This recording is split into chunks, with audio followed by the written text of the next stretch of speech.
नमस्कार दोस्तों। मुंशी प्रेमचंद की कहानियों की इस श्रृंखला में अगली कहानी है नमक का दरोगा। तो चलिए शुरू करते हैं। जब नमक का नया विभाग बना और ईश्वर प्रदत्त वस्तु के व्यवहार करने का निषेध हो गया, तो लोग चोरी छिपे इसका व्यापार करने लगे। अनेक प्रकार के छल प्रपंचों का सूत्रपात हुआ। कोई घूस से काम निकालता था, कोई चालाकी से। अधिकारियों के पौवारा थे। पटवारीगिरी का सर्वसम्मानित पद छोड़ छोड़कर लोग इस विभाग की बरअंदाजी करते थे। इसके दारोगा पद के लिए तो वकीलों का भी जी लग जाता था।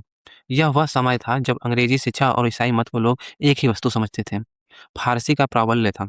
प्रेम की कथाएं और श्रृंगार रस के काव्य पढ़कर फारसीदा लोग सर्वोच्च पदों पर नियुक्त हो जाया करते थे। मुंशी बंशीधर भी जुलेखा की विरह कथा समाप्त करके मजनू और फरहाद के प्रेम वृत्तांत को नल और नील की लड़ाई और अमेरिका के आविष्कार से अधिक महत्व की बातें समझते हुए रोजगार की खोज में निकले। उनके पिता एक अनुभवी पुरुष थे। समझाने लगे, बेटा, घर की दुर्दशा देख रहे हो, ऋण के बोझ से दबे हुए हैं। लड़कियां हैं, वे घास फूस की तरह बढ़ती चली जाती हैं। मैं एक अगारे पर का वृक्ष हो रहा हूँ, न मालूम कब गिर पड़ूं। अब तुम ही घर के मालिक मुख्तार हो।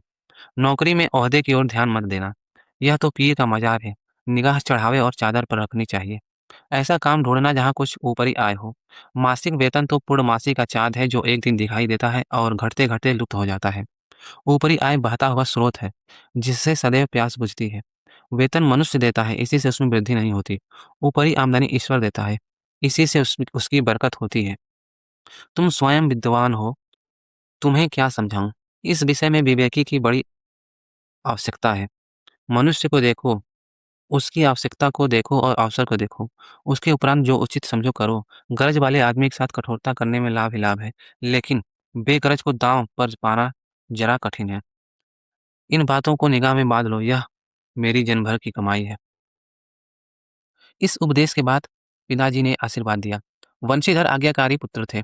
ये बातें ध्यान से सुनी और तब घर से चल खड़े हुए। इस विस्तृत संसार में उनके लिए धैर्य अपना मित्र, बुद्धि अपनी पथ प्रदर्शक और आत्मावलंबन ही अपना सहायक था। लेकिन अच्छे शकुन से चले थे। जाते ही जाते नमक विभाग के दारोगा पद पर प्रतिष्ठित हो गए। वेतन अच्छा और ऊपरी आय का तो ठिकाना ही न था। वृद्ध मुंशी जी को सुख संवाद मिला तो फूले न समाये। महाजन कुछ नर्म पड़े। कलवार की आशालता लहलहाई। पड़ोसियों के हृदय में सूल उठने लगे। जाड़े के दिन थे और रात का समय। नमक के सिपाही चौकीदार नशे में मस्त थे। मुंशी बंशीधर को यहाँ आए अभी 6 महीनों से अधिक न हुए थे, लेकिन इस थोड़े समय में ही उन्होंने अपनी कार्यकुशलता और उत्तम आचार से अफसरों को मोहित कर लिया था। अफसर लोग जो उन पर बहुत विश्वास करने लगे। नमक के दफ्तर से एक मील पूर्व की ओर जमुना बहती थी। उस पर नावों का एक पुल बना हुआ था। दरोगा जी किवाड़ बंद किए मीठी नींद सो रहे थे। अचानक आँख खुली तो नदी के प्रवाह की जगह गाड़ियों की गड़गड़ाहट सा मल्लाहों का कोलाहल सुनाई दिया। उठ बैठे। इतनी रात गए गाड़ियां क्यों नदी के पार जाती हैं? अवश्य कुछ न कुछ गोलमाल है। तर्क ने भ्रम को पुष्ट किया। वर्दी पहनी, तमंचा जेब में रखा और बात ही बात में घोड़ा बढ़ाए हुए पुल पर आ पहुंचे। गाड़ियों की एक लंबी कतार पुल के पार जाती देखी। डांट कर पूछा, किसकी गाड़ियां हैं? थोड़ी देर तक सन्नाटा रहा। आदमियों में कुछ कानाफूसी हुई।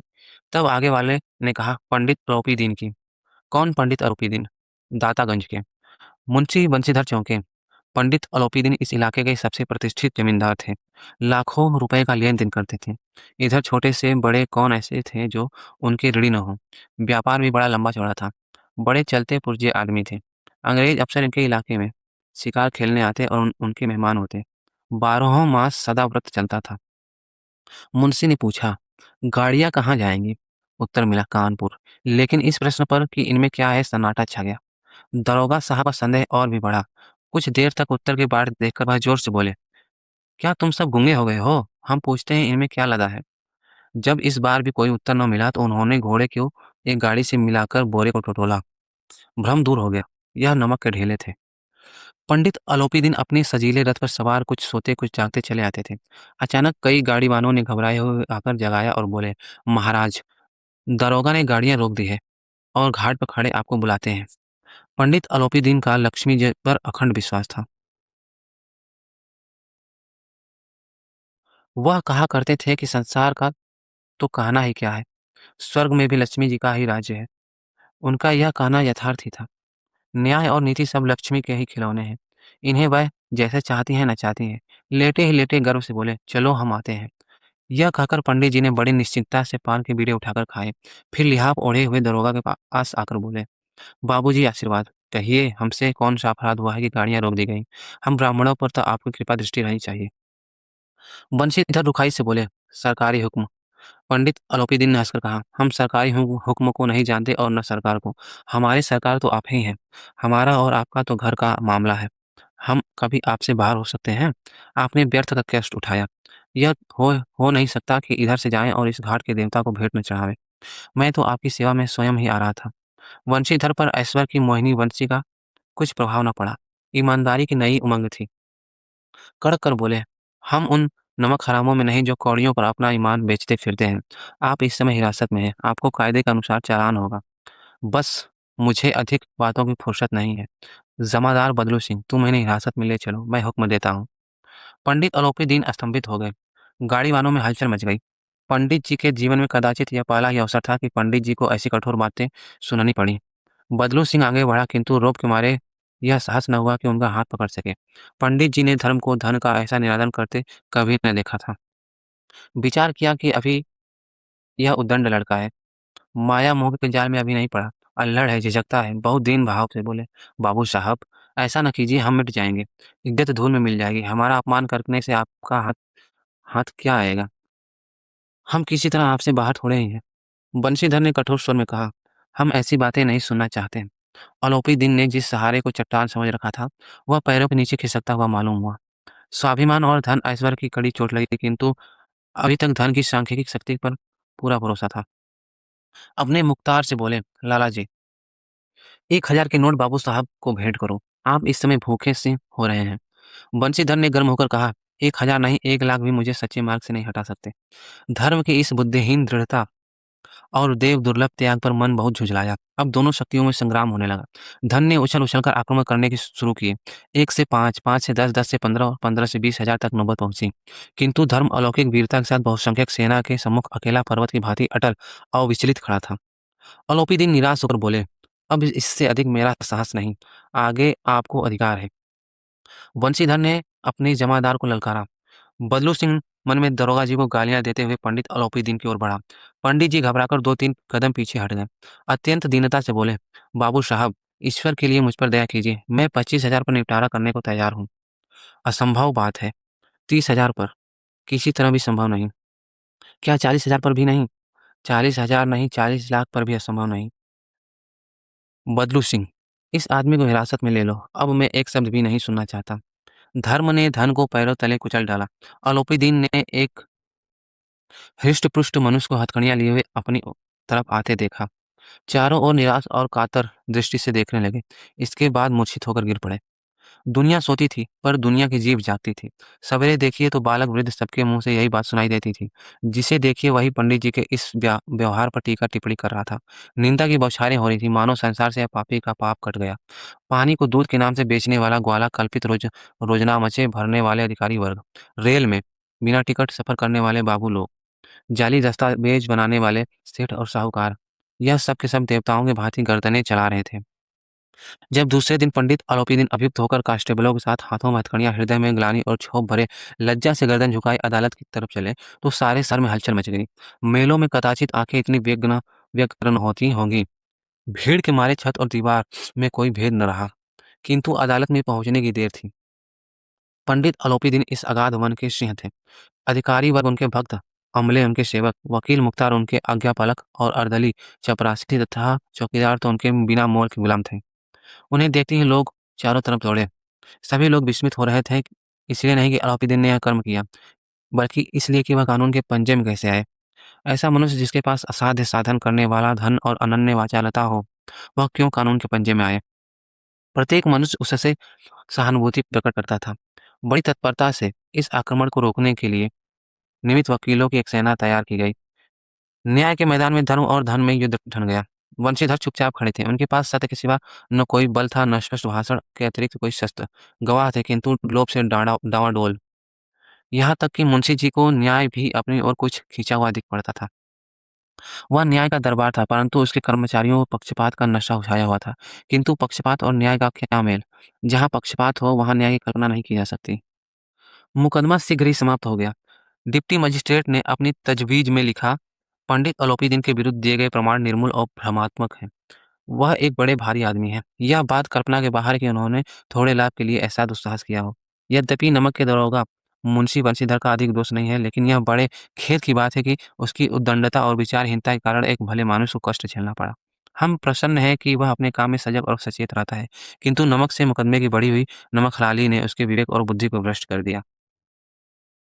भविष्य में उसे होशियार रहना चाहिए। वकीलों ने यह फैसला सुना और उछल पड़े। पंडित अलोपीदीन मुस्कुराते हुए बाहर निकले। स्वजन बांधवों ने रुपए रुपये की लूट की। उदारता का सागर उमड़ पड़ा। उसकी लहरों ने अदालत की नींव तक हिला दी।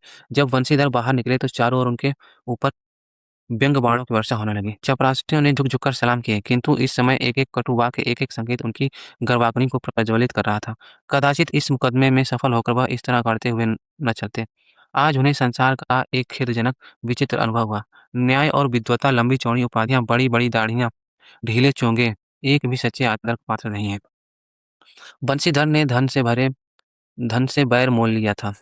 उसका मूल्य चुकाना अनिवार्य था। कठिनता से 1 सप्ताह बीता होगा कि मुअत्तली का परवाना आ पहुँचा। कार्यपरायणता का दंड मिला। बेचारे भग्न हृदय शोक और खेद से व्यथित घर को चले। बूढ़े मुंशी जी तो पहले से ही कुड़बुड़ा रहे थे कि चलते-चलते इस लड़के को समझाया था, लेकिन इसने एक न सुनी। सब मनमानी करता है। हम तो कलवार और कसाई के तगादे सहे। बुढ़ापे में भगत बनकर बैठे और वहाँ बस वही सूखी तनख्वाह। हमने भी तो नौकरी की है और कोई ओहदेदार नहीं थे, लेकिन काम किया। दिल खोलकर किया और आप ईमानदार बनने चले हैं। घर में चाहे अंधेरा हो, मस्जिद में अवश्य दिया जलाएँगे। खैर ऐसी समझ पर पढ़ना-लिखना सब अकारथ गया। इसके थोड़े ही दिनों बाद जब मुंशी बंशीधर इस दुरावस्था में घर पहुँचे और बूढ़े पिताजी ने समाचार सुना तो सिर पीट लिया। बोले, जी चाहता है कि तुम्हारा और अपना सिर फोड़ लूँ। बहुत देर तक पछता-पछता कर हाथ मलते रहे। क्रोध में कुछ कठोर बातें भी की और यदि बंशीधर वहाँ से टल न जाता तो अवश्य क्रोध विकट रूप धारण करता। वृद्ध माता को भी दुःख हुआ। जगन्नाथ और रामेश्वर यात्राएँ की कामनाएँ मिट्टी में मिल गई। पत्नी ने कई दिनों तक सीधे मुँह बात तक न की थी। इसी प्रकार 1 सप्ताह बीत गया। संध्या का समय था। बूढ़े मुंशी जी बैठे-बैठे राम नाम की माला जप रहे थे। इस समय उनके द्वार पर सजा हुआ रथ आकर रुका। हरे और गुलाबी पर्दे, पछइये बैलों की जोड़ी, उनकी गर्दनों में नीले धागे, सींग पीतल से जुड़े हुए। कई नौकर लाठियाँ कंधों पर रखे साथ थे। मुंशी जी आगवानी को दौड़े। देखा तो पंडित अलोपीदीन है। झुककर दंडवत की और लल्लो चप्पू की बातें करने लगे। हमारा भाग्य उदय हुआ जो आपके चरण इस द्वार पर आए। आप हमारे पूज्य देवता हैं। आपको कौन-सा मुँह दिखावें? मुँह में तो कालिख लगी हुई है, किंतु क्या करें? लड़का अभागा का पूत है, नहीं तो आपसे क्यों मुँह छिपाना पड़ता? ईश्वर निसंतान चाहे रखे, पर ऐसी संतान ना दे। आलोपी दिन ने कहा, नहीं भाई साहब ऐसा ना कहिए। मुंशी जी ने चकित होकर कहा, ऐसी संतान को और क्या कहूँ? आलोपी दिन ने वात्सल्यपूर्ण स्वर में कहा, कुल तिलक और पुरखों की कीर्ति उज्ज्वल करने वाले संसार में एक ऐसे कितने धर्मपरायण मनुष्य हैं, जो धर्म पर अपना सब कुछ अर्पण कर सकें। पंडित अलोपीदीन ने वंशीधर से कहा, "दरोगा जी, इसे खुशामद न समझिए। खुशामद करने के लिए मुझे इतना कष्ट उठाने की ज़रूरत न थी। उस रात को आपने अपने अधिकार बल से अपनी हिरासत में लिया, किंतु आज मैं स्वेच्छा से आपकी हिरासत में आया हूँ। मैंने हज़ारों रईस और अमीर देखे, हज़ारों उच्च पदाधिकारियों से काम पड़ा, किंतु परास्त किया तो आपने। मैंने सबको अपना और अपने धन का गुलाम बनाकर छोड़ दिया। मुझे आज्ञा दीजिए कि आपसे कुछ विनय करूँ।" बंशीधर ने अलोपीदीन को आते देखा तो उठकर सत्कार किया, किंतु स्वाभिमान रहित। समझ गए हैं कि यह महाशय मुझे लज्जित करने और जलाने आए हैं। क्षमा प्रार्थना की चेष्टा नहीं की, वरन उन्हें अपने पिता की यह ठाकुर सुहाती की बात असह्य सी प्रतीत हुई। पर पंडित जी की बातें सुनी तो मन की मैल मिट गई। पंडित जी की ओर उड़ती हुई दृष्टि से देखा, सद्भाव झलक रहा था। गर्व ने अब लज्जा के सामने सिर झुका दिया। शर्माते हुए बोले, "यह आपकी उदारता है जो ऐसा कहते हैं। मुझसे जो कुछ अविनय हुई है, उसे क्षमा कीजिए। मैं धर्म की बेड़ी में जकड़ा हुआ था, नहीं तो वैसे मैं आपका दास हूँ। जो आज्ञा होगी वह मेरे सिर माथे पर।" अलोपी दिन ने विनीत भाव से कहा, "नदी तट पर आपने मेरी प्रार्थना स्वीकार नहीं की थी, किंतु आज स्वीकार करनी पड़ेगी।" बंशीधर बोले, "मैं किस योग्य हूँ, किंतु जो कुछ सेवा मुझसे हो सकती है, उसमें त्रुटि न होगी।" अलोपी दिन ने एक स्टाम्प लगा हुआ पत्र निकाला और उसे बंशीधर के सामने रखकर बोले, "इस पद को स्वीकार कीजिए और अपने हस्ताक्षर कर दीजिए। मैं ब्राह्मण हूँ, जब तक यह सवाल पूरा न कीजिएगा, द्वार से न हटूँगा।" मुंशी बंशीधर ने उस कागज को पढ़ा तो कृतज्ञता से आंखों में आंसू भर आए। पंडित अलोपीदीन ने उनको अपनी सारी जायदाद का अस्थायी मैनेजर नियुक्त किया। 6,000 वार्षिक वेतन के अतिरिक्त रोजाना खर्च अलग, सवारी के लिए घोड़ा, रहने को बंगला, नौकर-चाकर मुफ्त। कंपित स्वर में बोले, पंडित जी, मुझ में इतनी सामर्थ्य नहीं है कि आपकी उदारता की प्रशंसा कर सकूं, किंतु ऐसे उच्च पद के योग्य नहीं हूँ। आरोपी दीन हँसकर बोले, मुझे इस समय एक अयोग्य मनुष्य की ही ज़रूरत है। बंशीधर ने गंभीर भाव से कहा, यूँ मैं आपका दास हूँ। आप जैसे कीर्तिवान सज्जन पुरुष की सेवा करना मेरे लिए सौभाग्य की बात है। किंतु मुझ में न विद्या है, न बुद्धि है, न स्वभाव, जो इन त्रुटियों की पूर्ति कर देता है। ऐसा महान कार्य के लिए एक बड़े मर्मज्ञ अनुभवी मनुष्य की ज़रूरत है। आलोपी दीन ने कमलदान से कलम निकाली और उसे बंशीधर के हाथ में देकर बोले, "न मुझे विद्वता की चाह है, न अनुभव की, न मर्मज्ञता की, न कार्यकुशलता की। इन गुणों के महत्व का परिचय खूब पा चुका हूँ। अब सौभाग्य और सुअवसर ने मुझे वह मोती दे दिया है, जिसके सामने योग्यता और विद्वता की चमक फीकी पड़ जाती है। यह कलम लीजिए, अधिक सोच-विचार न कीजिए, दस्तखत कर दीजिए। परमात्मा से यही प्रार्थना है कि वह आपको सदैव वही नदी किनारे वाला बेमुरौवत, उद्दंड, कठोर परंतु धर्मनिष्ठ दरोगा बनाए रखे।" बंशीधर की आँखें डबडबा आईं। हृदय के संकुचित पात्र में इतना साहस न समा सका। एक बार फिर पंडित जी की ओर भक्ति और श्रद्धा की दृष्टि से देखा और काँपते हुए हाथ से मैनेजरी के कागज़ पर हस्ताक्षर कर दिए। आलोपी ने प्रफुल्लित होकर उन्हें गले लगा लिया।